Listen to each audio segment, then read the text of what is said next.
llave en la mano, la puso en la puerta, giró a la izquierda y abrió.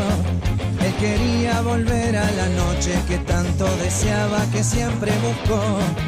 En un cuento sin brujas ni hadas miró a la luna, siempre lo escuchó.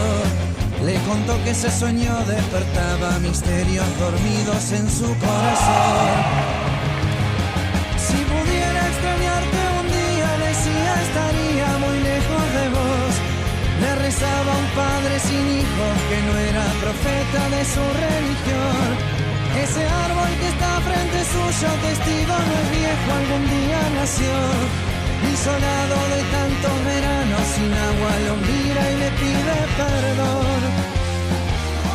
El espejo refleja su esencia profunda, inocente que nadie educó.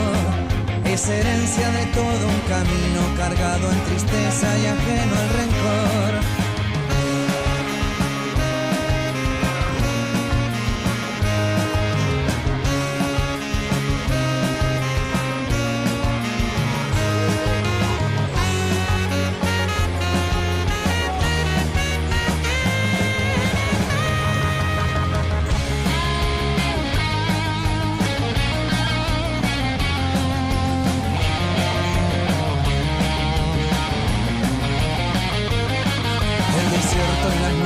Sin luna está tan oscuro que se puede ver las estrellas, soldados tirados, un juego macabro sin resolver.